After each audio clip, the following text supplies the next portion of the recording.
G'day guys, welcome back to 100 Lessons from 100 Legends, the greatest fighters of all time. And now we are discussing the first ever African American World Heavyweight Champion, Jack Johnson.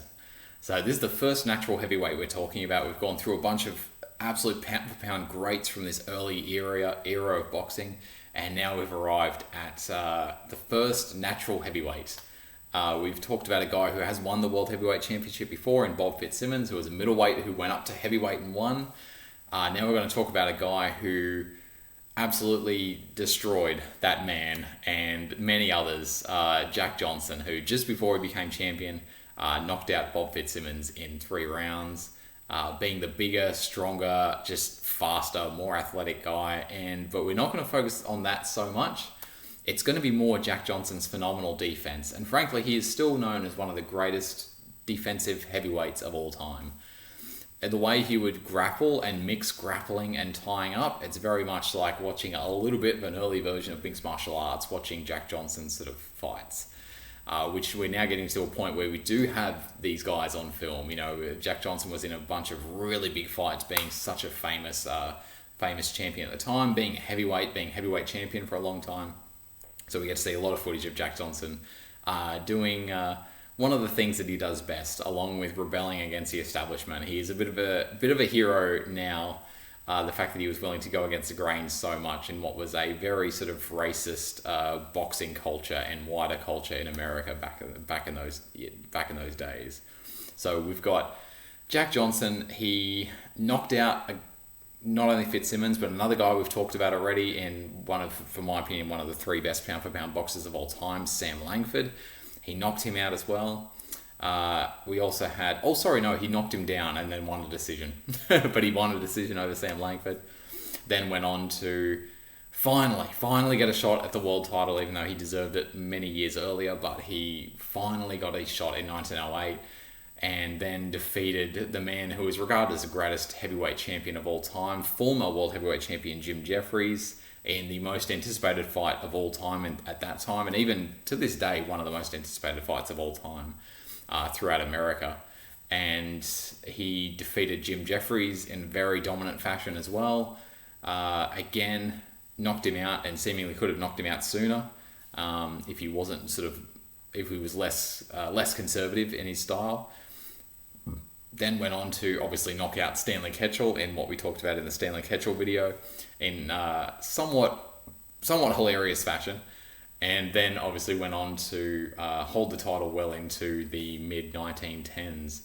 So one big thing that Jack Johnson used, and again, he's a bit like, you got to talk about these guys like Sam Langford and Stanley Ketchel. You have to do more research on these guys yourselves because their life outside of the ring is incredible. But right now we're focusing on just the strategies. So what Jack Johnson would do is use a bunch of different sort of tie-ups and wrestling sort of holds to control his opponents. So he would very often he would have his gloves out in front of him a bit more. It wasn't so much like, say, like a Mike Tyson sort of peekaboo style like that. It wasn't even more like that. He had his gloves out sort of further ahead of him, a bit like what you might see for later on with like the George Foreman in the 1970s. And he would use that to catch punches. So often what he would do, if you would throw a punch against him, he would grab your biceps. So typically what you'd do is not reach across yourself. You'd go same side. So if they're through their left, you'd catch their left bicep with your right hand and vice versa. He would then catch the biceps and then he would slide into different types of holds. And what you can do here, you can grab under the armpit to grab an overhook, to grab an underhook. You can grab over the shoulder to grab an overhook. You can grab the side of the head. You can grab the side of the head there. Grab the single collar tie. You can even grab a double collar tie. And also using cross faces is a great way to sort of get your opponent away from you and re-establish that range. So cross faces is exactly what it sounds like. You're basically using your forearm to go across their face and sort of like using that to frame and push them away. With this kind of setup as well, we'll get into it later on with guys who exploited this even more. But with Jack Johnson, you can also, move your opponent around. It's a bit like a spring. So if you was cross-face an opponent, push them back, and if he still felt their momentum, so he's cross-facing, he's got his arm across their face, pushing them back. But if he still felt their momentum pushing against them, that means if you let them go, they're going to spring back. And that's how if you push, and then they'll spring back, and then you can come through with an uppercut. Jack Johnson had vicious uppercuts. That's one of the sort of setups he would use. You can also sort of like push down on the side of the head like that, grab that, grab that, grab that, grab that, and then as they sort of spring back up, then you can sort of like set them up for another punch as they sort of spring back up with a right hook. Do it with the left side, do it with the left hook.